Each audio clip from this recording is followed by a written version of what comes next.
El tasador irrumpió en el depósito con una carpeta sellada mientras yo contaba los últimos 12 euros que tenía. Dijo: entrega lo que no es tuyo, y dejó el sobre gris sobre mi mesa. Dentro había la llave de la unidad donde hallé los 7,5 millones de euros.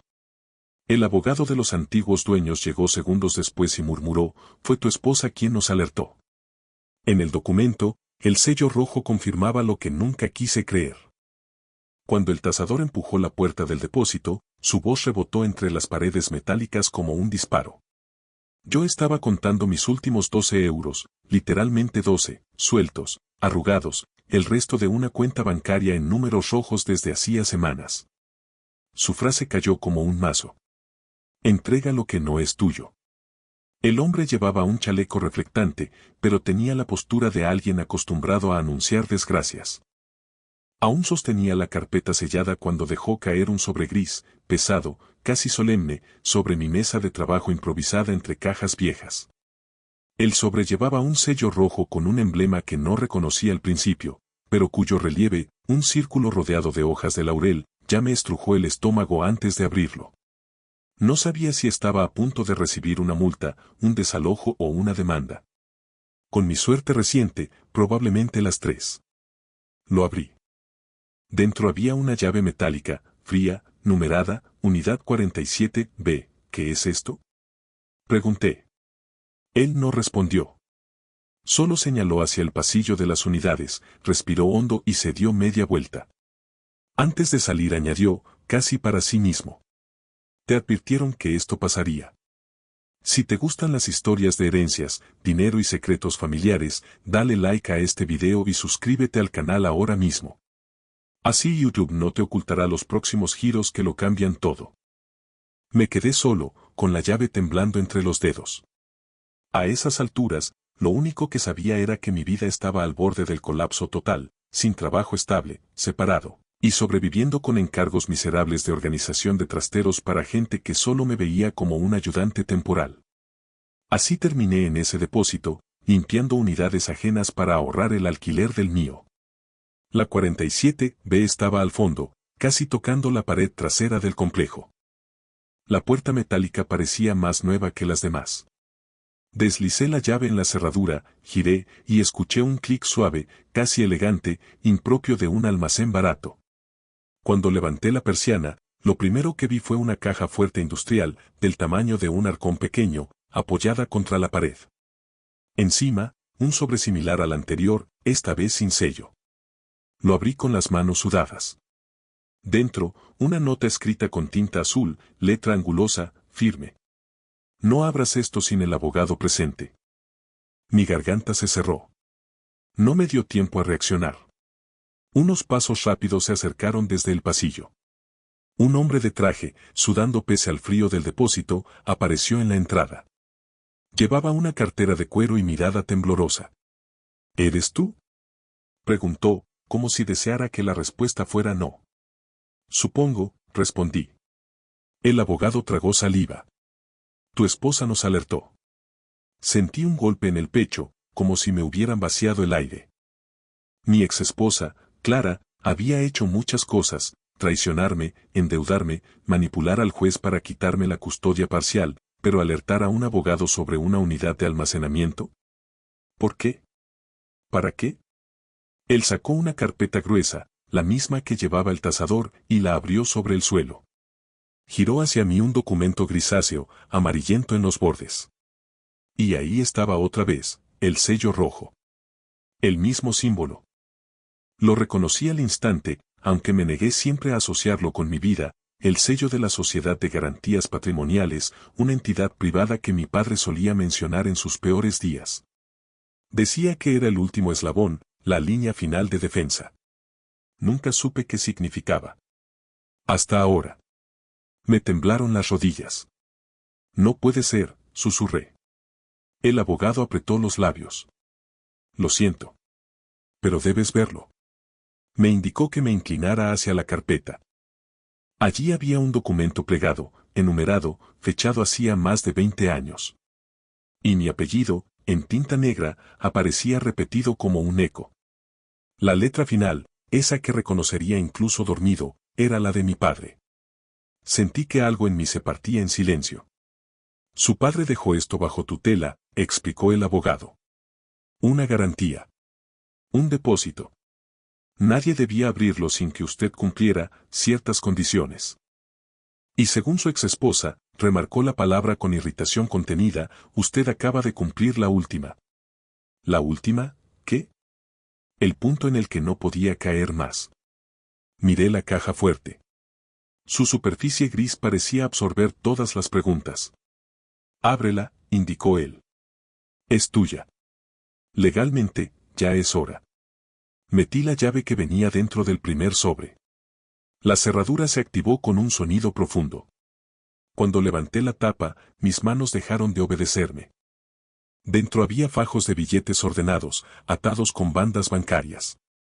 10, 20, 30, demasiados para contarlos al vuelo. Un papel, doblado en 4, los coronaba. ¿Cuánto hay? Pregunté con voz raspada. El abogado sacó un documento. 7,5 millones de euros. Mis piernas fallaron y me apoyé en la pared. Todos mis meses de miseria, de dormir en el coche, de vender mis herramientas, de perder a mi familia, parecían una pesadilla grotesca frente a esa cifra. El abogado suspiró como quien no disfruta dando noticias complejas. Pero hay más. Mucho más. Me tendió el último documento de la carpeta. Tenía el sello rojo, pero esta vez no estaba limpio. Estaba repasado, como si alguien lo hubiera marcado 2 veces. Abrí el papel. Y lo vi. Una frase al final del documento. Una frase que me atravesó como un bisturí. El error no fue perderlo todo, fue confiar en quien no debías. Debajo, una firma que jamás imaginé volver a ver, la de mi padre. El abogado continuó. Su exesposa nos avisó porque creyó que usted podía estar escondiendo activos. Jamás imaginó que estaba destapando esto. Un mareo me nubló la vista. Todo giraba, el depósito, la caja, el dinero, el sello rojo, y la idea, brutal, definitiva, de que Clara había dado el empujón que faltaba para que se revelara el secreto más grande de mi familia. Respiré hondo. Por primera vez en años, no con miedo, sino con una mezcla peligrosa. Rabia. Incredulidad. Y un presentimiento oscuro. Algo en ese documento me decía que esto no era una herencia. Era una advertencia. Y apenas había comenzado. No sé en qué momento mi vida se partió en dos, el antes, cuando aún creía que todo era recuperable, y el después, cuando un sello rojo y una traición confirmaron que el suelo bajo mis pies no era más que un truco de equilibrio. Para entender por qué ese día en el depósito me dejó temblando, tengo que contar quién era yo cuando todo empezó a derrumbarse. Me llamo Álvaro Medina, tengo 39 años y durante mucho tiempo pensé que era un hombre razonable, trabajaba, pagaba mis impuestos, cuidaba de mi familia y posponía mis propios sueños como tantos otros. Nunca imaginé que acabaría viviendo solo, en un estudio minúsculo, sobreviviendo con trabajos temporales, contando monedas para el bus y comiendo pasta 3 noches seguidas porque era lo más barato. Pero supongo que las ruinas no aparecen de golpe, sino que se construyen lentamente. De profesión soy, o era, gestor de inventario y logística. Tenía un contrato estable en una empresa mediana de distribución tecnológica, un sueldo modesto pero suficiente, y una rutina predecible, entrar a las 8, salir a las 17, revisar pedidos, optimizar stock, reportar incidencias, y evitar que el caos natural de un almacén explotara. En ese entonces estaba casado con Clara, mi esposa durante casi 9 años. Ella era de carácter rápido, mirada afilada y sonrisa que sabía cuándo aparecer. Trabajaba como asistente de ventas en una inmobiliaria. Tenía talento para las palabras, para negociar, como ella decía, y para transformarlo todo en cuestión de imagen. A veces sospecho que para Clara el mundo era un escaparate y nosotros, sus modelos improvisados. Vivíamos en un piso alquilado en Leganés, pequeño pero luminoso. Nada extraordinario, pero nuestro. Al menos eso pensaba. Las cosas empezaron a torcerse cuando la empresa en la que yo trabajaba anunció una reestructuración. Recuerdo el día exacto, 17 de junio, un martes pegajoso, el aire acondicionado roto y el jefe llamándonos de uno en uno a su despacho. Cuando me tocó entrar, supe por la forma en que evitó mis ojos lo que venía. El discurso fue el habitual, no es personal, cambios necesarios, te lo agradecemos mucho, habrá una indemnización. Volví a casa con una caja llena de bolígrafos y carpetas que ni siquiera eran realmente mías.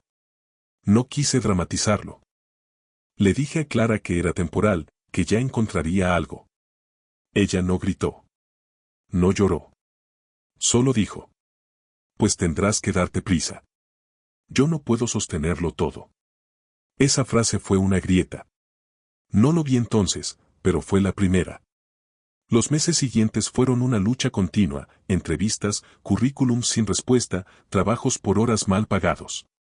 Clara se volvió más impaciente, más fría, más crítica. Dejó de preguntarme cómo estaba, empezó a preguntarme cuánto había ganado. Yo hacía lo imposible, descargaba camiones, montaba cajas, hacía inventarios nocturnos, hasta que terminé aceptando algo que jamás pensé: organizar trasteros a domicilio, un trabajo informal y agotador. Mientras tanto, Clara comenzó a quedarse más tiempo en la oficina.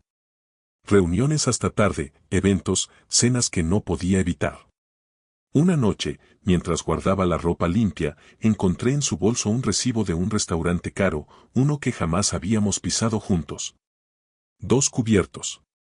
2 copas de vino. Una fecha en la que ella había dicho que estaba en una presentación interna. La confronté con torpeza. Ella se rió. ¿Ahora revisas mis cosas? ¿Qué bajo has caído, Álvaro? Después vinieron discusiones pequeñas, después grandes, después silencios que podían llenar una casa entera. Al cabo de unos meses, un juez firmó nuestro divorcio con una frialdad quirúrgica. Clara se quedó con casi todo: muebles, coche, ahorros mínimos. Yo me quedé con un colchón barato, una mesa plegable y el depósito donde cajas ajenas me pagaban el alquiler. Y aún así, lo que más dolió no fue el divorcio. Fue lo que vino después. Un día, sin previo aviso, recibí una carta del banco, una deuda activa a mi nombre por un préstamo que yo no recordaba haber solicitado. Tras varios trámites descubrí que la firma coincidía con la mía, pero no era mía. O al menos, no firmada conscientemente. Clara había usado documentos antiguos y una copia de mi DNI que conservaba. Ahí entendí que no solo me había dejado, también me había dejado expuesto. Y, como si el universo necesitara burlarse un poco más, perdí también mi último ingreso fijo: un cliente que me contrataba para organizar trasteros quebró de la noche a la mañana. Así terminé administrando el depósito donde sucedió todo. Era un trabajo sencillo: limpiar, revisar unidades abandonadas, entregar notificaciones. A cambio me daban acceso a un pequeño espacio para guardar mis cosas. Ese depósito se convirtió en mi refugio y mi condena. Allí estaba la pequeña mesa donde contaba mis últimos 12 euros cuando el tasador irrumpió. Lo que no conté en ese momento, quizá porque me negaba a procesarlo, es que mi padre estuvo involucrado en algo que siempre creí exageración o mala memoria de sus últimos años. Murió cuando yo tenía 19, dejándome una caja de recuerdos y un montón de preguntas. Él hablaba de una alianza, de un acuerdo que debía protegerse a toda costa. Parecía ficción: sellos, claves, depósitos que tenían dueños pero no propietarios visibles. Yo siempre pensé que su mente, ya cansada, mezclaba historias de trabajo con lecturas viejas. Nunca imaginé que era real. Y mucho menos que mi exesposa, Clara, quien siempre despreció a mi padre, tendría algo que ver con el resurgimiento de ese pasado.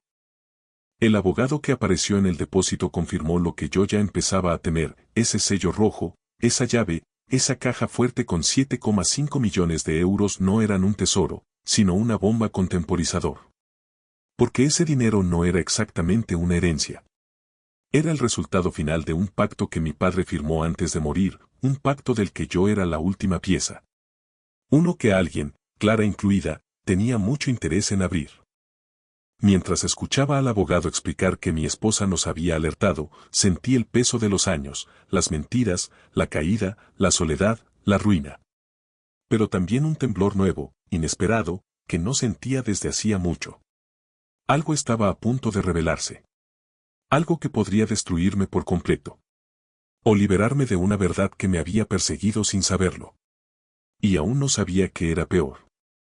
El abogado cerró la carpeta con un golpe seco, como si así pudiera contener el peso de todo lo que acababa de revelarme.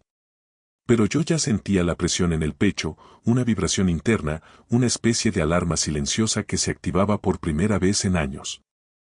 Había vivido traiciones, pobreza, el derrumbe de mi matrimonio, pero nada, absolutamente nada, me había preparado para enfrentarme a una verdad que llevaba 2 décadas enterrada bajo el sello rojo que ahora ardía en mi mente como hierro al rojo vivo. Álvaro, dijo el abogado, con una incomodidad que no ocultaba, necesito que vengas conmigo a la oficina. Hay documentos que debes firmar, y sobre todo, debes escuchar la última cláusula del acuerdo de tu padre. ¿Más cláusulas? Mi voz sonó áspera, metálica. Ya tenía suficiente con las que mi ex se inventó. Él no sonrió. Ni siquiera fingió. Tomé aire, largo, profundo, mientras miraba la caja fuerte a mis pies. Los fajos de billetes parecían apilados con una intención casi quirúrgica, como si el orden dentro del caos tuviera un mensaje oculto. 7,5 millones. Dinero que no había pedido, que no debía, que no quería. Dinero que llevaba mi apellido pero no mi historia. Cerré la tapa, como quien intenta cerrar también la duda. Vamos, dije al fin. El camino hasta la oficina del abogado fue un silencio tenso. Él conducía con la mirada fija en la carretera, y yo miraba mi reflejo en la ventana del coche, barba desordenada, ojos hundidos, ojeras de meses sin dormir bien. Y aún así, debajo de ese desgaste, había algo que no reconocía. Una chispa de rabia. Una chispa de orgullo herido. Una chispa de necesidad de respuestas. Cuando llegamos al edificio, un despacho de cristal, moderno, demasiado brillante para el día gris que hacía, el abogado me guió hacia una sala de juntas pequeña. Sobre la mesa había otra carpeta, esta vez más delgada, pero con el mismo sello rojo al frente.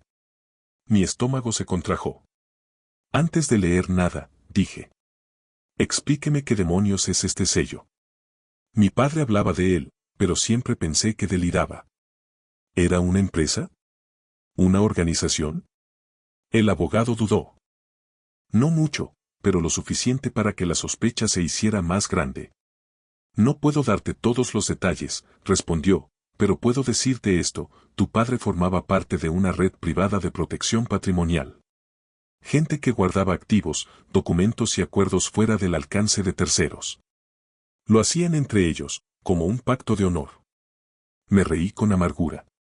Honor. ¡Qué ironía! Lo que está en esa caja fuerte, continuó, no es solo dinero. Es el resultado de la última transacción que él cerró antes de morir. Y tú eres el heredero obligado. ¿Obligado? Él asintió con gravedad. Tu padre firmó un acuerdo de salvaguarda. Estableció que cuando cayeras por debajo del umbral mínimo de solvencia y estabilidad, señaló mi ropa desgastada, mis manos aún sucias del depósito, el fondo debía liberarse. Por eso ahora. No antes. Respiré hondo. Así que el fondo no era solo una herencia, era una especie de red que nunca quise, una cuerda que evitaba que me estrellara del todo, pero que también me ataba a algo que no entendía. ¿Y mi ex esposa? Pregunté. ¿Por qué está metida en esto? El abogado apretó la mandíbula. Ella envió una notificación formal acusándote de ocultar bienes. Y cuando mencionó que tenías acceso a depósitos, unidades y objetos heredados, la red interpretó que había riesgo de pérdida. Por eso se activó el protocolo. Me quedé helado. Clara, sin saberlo, había desbloqueado el pacto que mi padre selló antes de morir.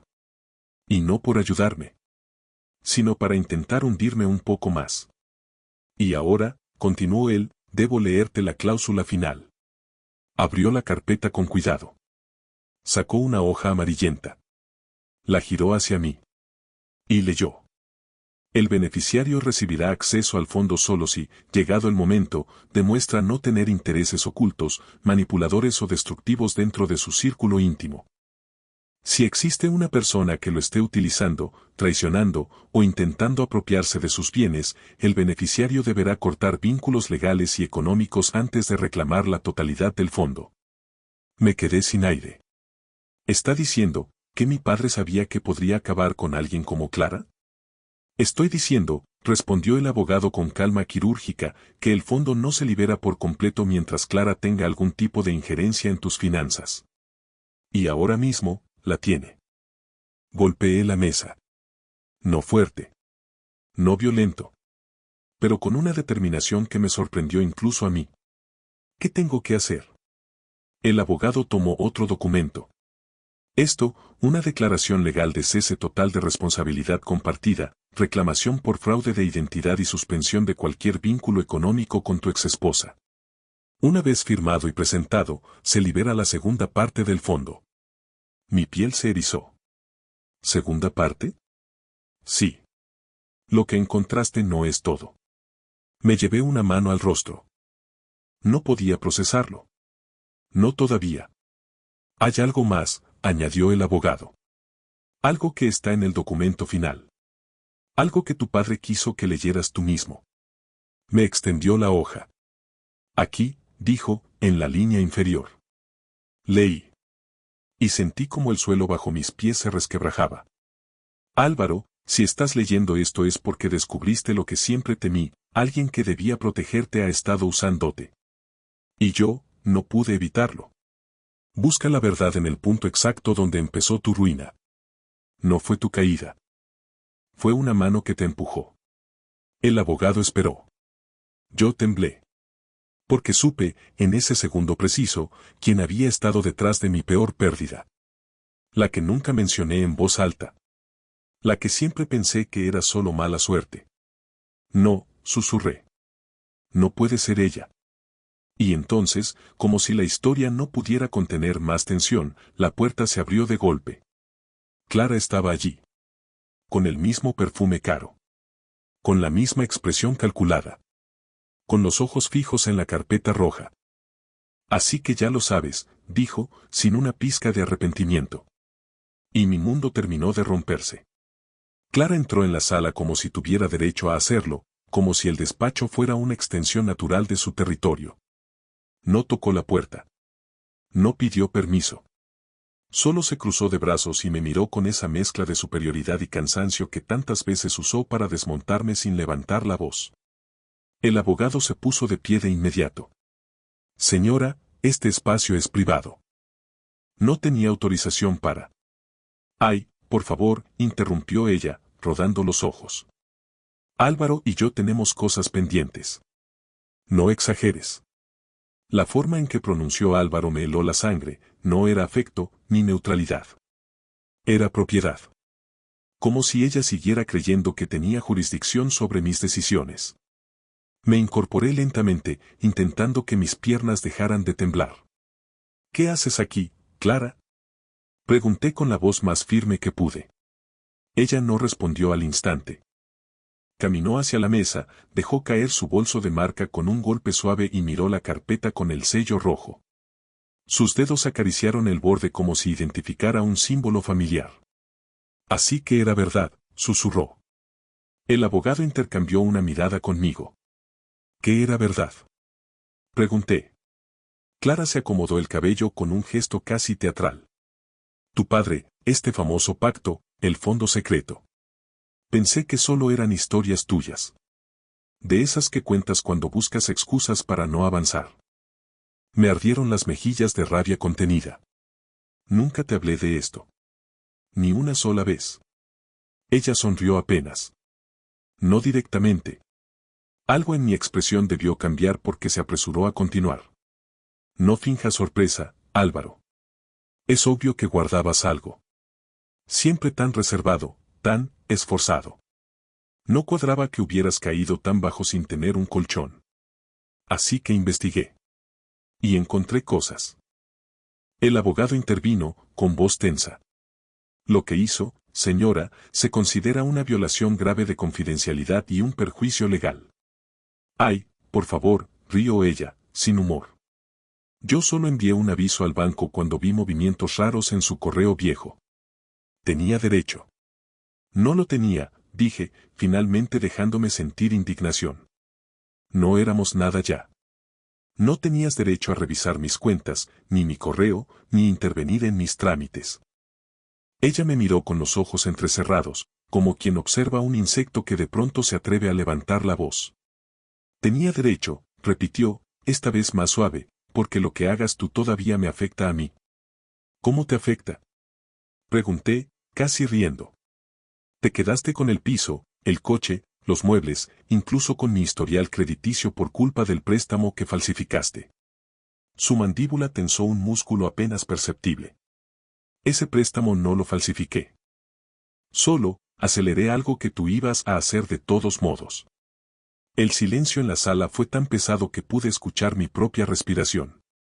Clara, dije, despacio, usaste mi firma. Usaste mis documentos. Eso es delito. Ella se encogió de hombros. Delito, exageras. Es un tecnicismo. El abogado respiró hondo.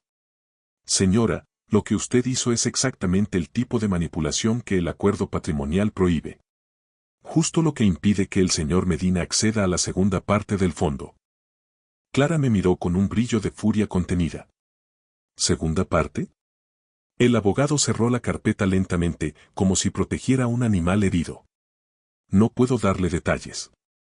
Ella dio un paso hacia mí. ¿Cuánto más hay, Álvaro? ¿Cuánto te estaba guardando tu padre?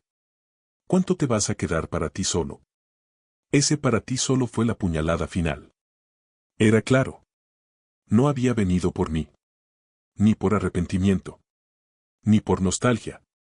Había venido por dinero. Había venido porque creyó que podía quedarse con algo. Que yo aún era moldeable, manipulable, recuperable. Dio otro paso hacia adelante. Podemos arreglar esto, Álvaro, dijo, cambiando de tono con una rapidez escalofriante. Podemos hablarlo. Tú y yo. Como adultos. No tienes por qué hacer nada impulsivo. ¿Impulsivo? Reí, incrédulo. Sí. Tú tiendes a actuar desde la emoción. Mira dónde has terminado. Mira lo que te ha pasado. Y, claramente, necesitas orientación. El abogado soltó un suspiro breve que parecía contener años de frustración acumulada. Yo, en cambio, sentí algo diferente. No dolor. No miedo. Una claridad nueva. Lenta, pero firme. Me acerqué a la mesa. Tomé la carpeta con el sello rojo. Respiré hondo. Clara, dije con voz tranquila, casi serena. No voy a compartir nada contigo. Ni dinero, ni decisiones, ni responsabilidad alguna. Tampoco voy a permitir que sigas interfiriendo en mi vida. Ella abrió la boca para responder, pero levanté la mano. No he terminado. Mis palabras salieron con una estabilidad que me sorprendió incluso a mí. Voy a firmar la declaración legal. Voy a denunciar el préstamo falsificado. Y voy a deslindar cualquier vínculo económico contigo. Lo que hiciste, ya no puedo fingir que fue un error. Fue una traición. Ella me miró como si la hubiera abofeteado. ¿Traición? Álvaro, por favor. Tienes una visión muy dramática. No, respondí. Lo dramático fue lo que hiciste tú cuando más vulnerable estaba. El abogado deslizó hacia mí el documento.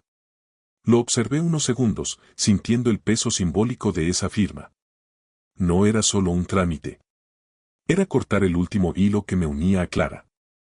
El último eslabón oxidado de un matrimonio que no fue más que una trampa emocional disfrazada de proyecto compartido. Tomé el bolígrafo. Firmé. Clara dio un paso atrás, como si la tinta fuera una explosión. Álvaro, no sabes lo que estás haciendo. Por primera vez, respondí, sé exactamente lo que estoy haciendo. Ella me miró con los ojos llenos de rabia, una rabia que no tenía que ver conmigo, sino con la pérdida del control que había ejercido durante años. Y luego, sin decir adiós, giró sobre sus talones y salió de la sala con la cabeza alta, pero con los hombros tensos. Como quien pierde una batalla que no esperaba perder. Cuando la puerta se cerró detrás de ella, el abogado recogió los papeles y me extendió uno final. Felicitaciones, Álvaro, dijo con seriedad. Este era el paso que tu padre sabía que algún día tendrías que dar. Miré el documento. Un solo párrafo, breve. Una frase escrita con la letra firme de mi padre. Ahora busca la verdad en el origen. No fue la caída. Fue el empujón. Tragué saliva. Porque ahora solo quedaba una pregunta. ¿Quién me empujó realmente? Y sabía exactamente dónde debía empezar a buscar. La puerta del despacho aún vibraba cuando Clara desapareció por el pasillo, pero en la sala había quedado un silencio distinto al de antes. No era incómodo ni pesado. Era un silencio limpio, un espacio recién creado donde por primera vez en años podía escuchar mis propios pensamientos sin un eco ajeno distorsionándolos.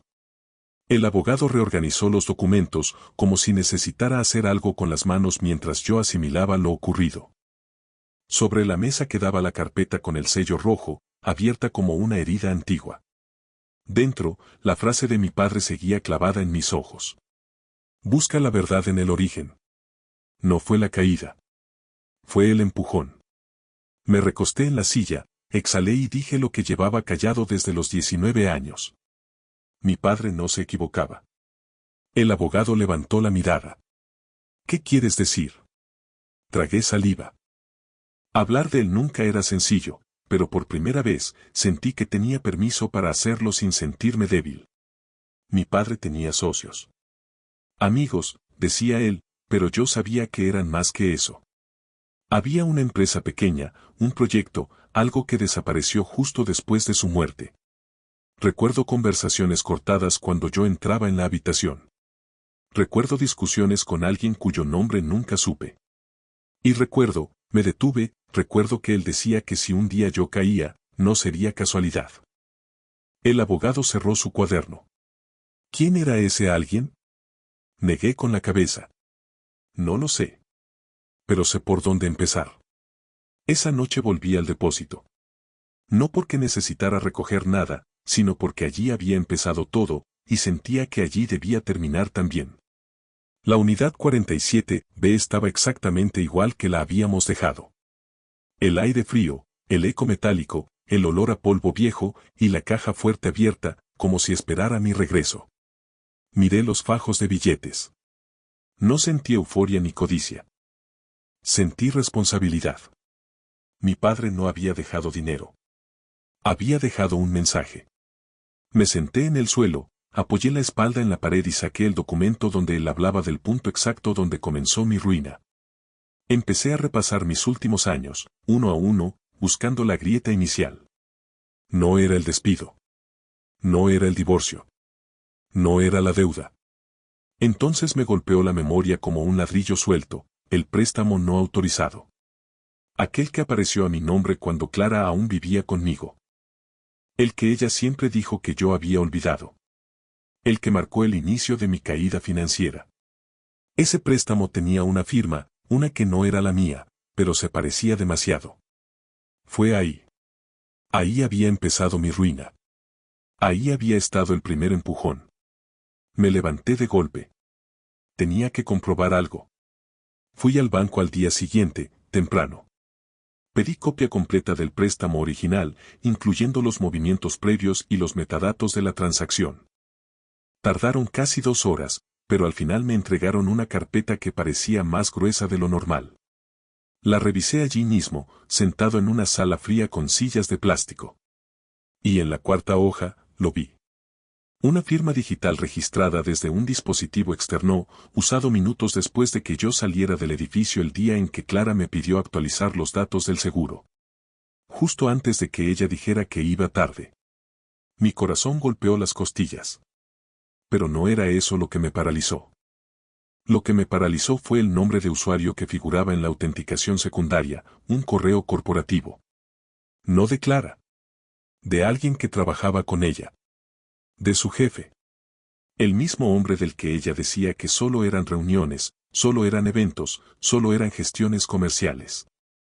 El mismo que aparecía en fotos de cenas de empresa en las que yo nunca estuve invitado.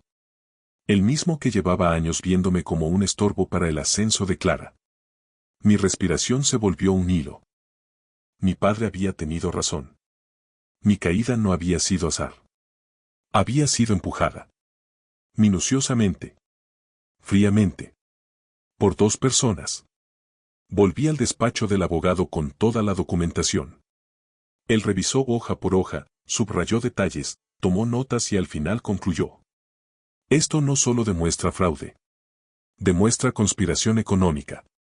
Y tú no eras el blanco por casualidad. Eras el obstáculo. Clavé la mirada en el vacío. Sí. El obstáculo. Mi estabilidad era un obstáculo. Mi matrimonio era un obstáculo. Yo era un obstáculo. ¿Qué quieres hacer, Álvaro? Preguntó él. No respondí de inmediato. Miré la ciudad por la ventana, edificios altos, gente corriendo, coches acelerando, vidas avanzando sin saber que otras se están cayendo justo al lado. Cuando hablé, mi voz sonó inesperadamente firme. Quiero limpiar mi nombre. Eso es posible. Quiero recuperar mi vida. Eso también. Y me quedé en blanco, sorprendido por lo que iba a decir, quiero cerrar este capítulo. Por completo. El abogado asintió lentamente. Entonces presentaremos cargos. Y no solo contra tu exesposa. También contra su jefe. Y contra quien haya participado. Respiré hondo. Por primera vez, sentí que el peso que llevaba en la espalda empezaba a soltarse. Las semanas siguientes fueron un torbellino, declaraciones, pruebas, peritajes, reuniones. El caso avanzó rápido porque las evidencias eran tan sólidas que ni los abogados de Clara pudieron desmontarlas. Su jefe renunció antes de que la investigación interna lo obligara a admitir su participación. Clara intentó contactarme varias veces, no respondí ninguna. Un viernes, después de 3 meses de silencio deliberado, recibí la notificación final. El préstamo fue anulado, mi historial financiero rehabilitado, la investigación aceptada. Clara enfrentaría un proceso por falsificación y fraude. No celebré. No grité. No me vengué. Solo cerré los ojos y sentí algo que no había sentido en mucho tiempo. Paz. El abogado me citó nuevamente, esta vez sin urgencia. Cuando llegué, había otra carpeta con el sello rojo sobre la mesa. Es tuyo, dijo. La abrí. Dentro no había dinero. Ni cifras. Ni instrucciones. Solo una carta manuscrita. La última de mi padre. Álvaro, la riqueza no estaba en el fondo. La riqueza estaba en encontrarte a ti mismo cuando todo parecía perdido. Has cumplido. Ahora vive. Libre de empujones. Libre de sombras. Libre al fin. No lloré. Pero algo dentro de mí se acomodó por primera vez en años. Ese día, al salir del despacho, caminé sin rumbo fijo. Compré un café. Respiré el aire frío de marzo. Vi a la gente pasar. Y comprendí que no necesitaba correr para alcanzarla. Ya estaba de vuelta. La vida seguía. Y yo también. Había recuperado algo más valioso que los 7,5 millones. Había recuperado mi identidad, mi dignidad, y la certeza de que mi historia, por fin, me pertenecía. Y mientras doblaba la carta de mi padre y la guardaba en el bolsillo, supe que el peso que había cargado tanto tiempo ya no me perseguiría. Lo cargaba ahora solo como un recordatorio. No de dolor, sino de renacimiento. Suscríbete al canal para recibir cada día nuevas historias de Reddit antes que nadie.